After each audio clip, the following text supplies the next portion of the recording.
Hey guys, welcome back to my YouTube channel. Today I'm going to be showing you how to make these delicious beef tacos. So if you'd like to see how I make it, keep on watching.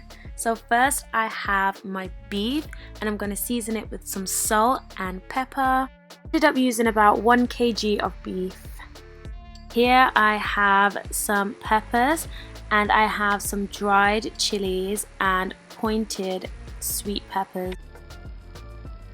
So for clarification, I use 2 of the pointed sweet peppers, I use 2 of the red chilies and 6 dried chilies. I'm going to be showing you what everything looks like to the side, just so that you guys know, because it's difficult to find in some parts of the UK. Give that a good blitz and then you want to sieve that mixture through. Here I've got my saucepan, I've got 3 tablespoons of olive oil, and then I'm just going to brown the meat on each side.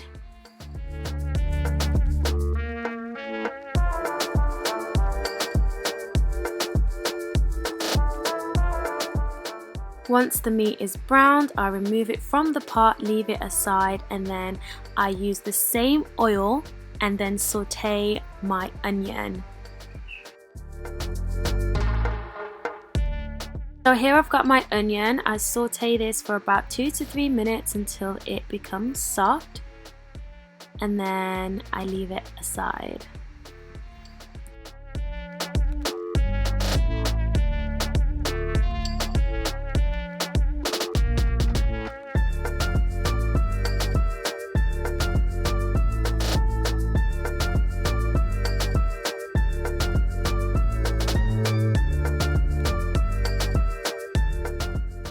Okay, so now you want to add that beef back into the pot and then add in that beautiful mixture, that pepper spicy mixture that we made earlier on, and add that in.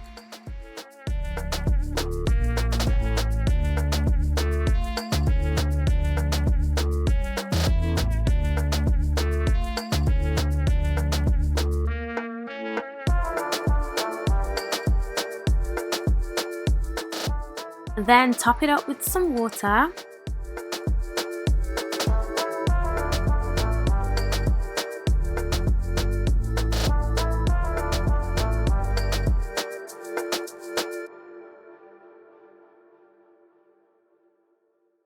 I've got 3/4 of a teaspoon of black pepper, 2 bay leaves, 3 sprigs of fresh thyme, and 1 tablespoon of all-purpose seasoning.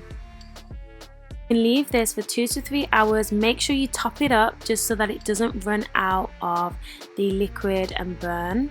And then once it's done, have a look at this. You can just shred it all the way down, and then you can add that same beef back to the pot.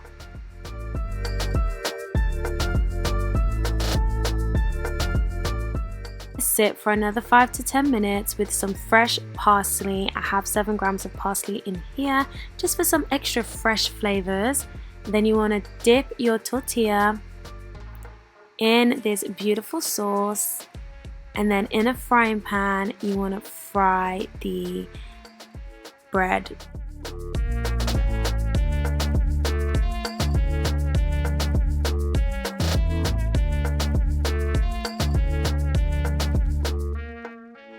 And then we're going to add our filling. So I start out with cheese so that the cheese can melt, because obviously the meat will be hot, and then on the other side it's got the heat from the pan. And then I added on some onion and just a little bit of herbs just to be extra. And then once they're all done, honey, they look like this. Look at the stretch. That's what happens when you use mozzarella, so make sure you be using mozzarella too. Guys, this is what it looks like. I decided to keep the extra sauce on the side just so you could dip it. But yeah, I hope you guys really enjoyed this recipe. Be sure to leave a comment down below, give me a like, and I'll see you next time. Bye guys!